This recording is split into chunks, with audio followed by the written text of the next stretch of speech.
Dayang Senandong ialah watak legenda Melayu yang terkenal kerana kisah hidupnya yang luar biasa, iaitu puteri berkulit hitam yang menjadi simbol kecantikan hati dan ketabahan.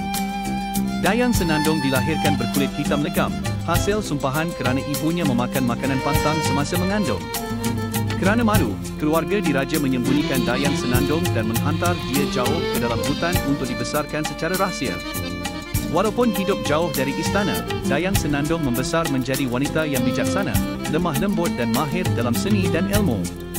Pada suatu hari seorang raja dari negeri lain yang tersesat di hutan bertemu Dayang Senandong dan serta-merta jatuh hati padanya.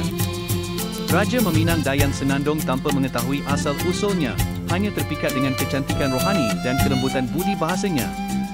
Namun, tidak semua suka akan hubungan itu. Ramai pembesar cemburu dan cuba memfitnah Dayang Senandong, menuduh dia menggunakan ilmu hitam.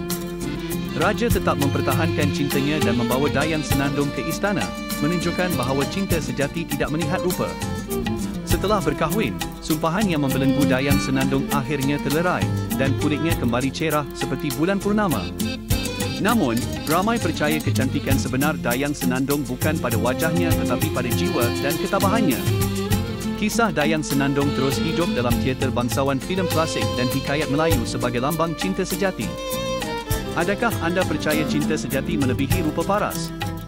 Kongsi pandangan anda di ruangan komen dan jangan lupa like dan subscribe.